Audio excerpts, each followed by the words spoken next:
For logging on to the Daily DVAR halacha, and here's a brand new halacha for you. It's for Wednesday, the 19th of February. Here we go. Parshas Zachor is about 3 weeks away, and here are some more of the laws that you'll need to know about that. First of all, it is a biblical command for all of us to get to shul to hear the Torah reading, which reminds us to do the mitzvah of remembering to erase the memory of Amalek. Men have to be there, and women have to be there. It's a mitzvah incumbent upon all of us, and it's a Torah commandment.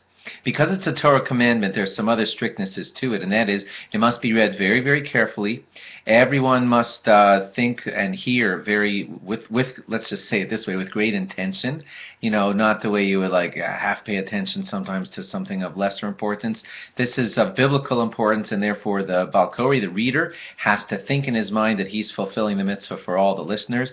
The listeners have to think to themselves that they're fulfilling the mitzvah of receiving the mitzvah from the reader as he reads it for us, and they'll probably announce that in your shul accordingly. He's going to read it very, very carefully and enunciate very clearly. Everyone should make sure that the children are silent, and you get the picture. That's how it has to be for Parshas Zachor. Because Parshas Zachor is a biblical command, it cannot be read by a child, and there are many rabbis who say that even a bar mitzvah boy who just turned 13 is not eligible to read that yet either. You see, when a boy turns 13, we don't know if he's fully matured into a man. We just rabbinically decide, according to the rules of the Gemara, that we could rely on chazaka.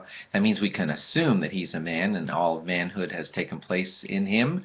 And that's why we allow a boy at age bar mitzvah to do all rabbinic mitzvahs. But any mitzvah that's like biblical, where he would be fulfilling the mitzvah for others, like blowing the shofar for a shul, or reading Parshas Zachor for a synagogue, those kind of mitzvahs, there are a lot of rabbis who say that a 13-year-old boy who just turned bar mitzvah should not do that mitzvah for the congregation. Interestingly, my bar mitzvah was Parshas Zachor, and the rabbi at the time ruled that I could read it for the entire congregation, but I've heard since that many rabbis did not agree with that. So if this situation arises for you or your family or your relatives, please check very carefully with a good, competent Orthodox rabbi, because it has this question. It's biblical. And when a boy does bar mitzvah age things, he's allowed to fulfill those for others when they're of rabbinic importance, like leading a congregation, leading a zimun. That too is rabbinic. I know benching is biblical, but the zimun is rabbinic, and therefore reading Parshas Zachor, blowing shofar for the congregation, or writing tefillin for another person, it's questionable whether a 13-year-old boy could do that when he just turns bar mitzvah. For those kinds of things, you'd have to wait till later, and when's later? That's also complicated, and it depends what your local Orthodox competent rabbi would say.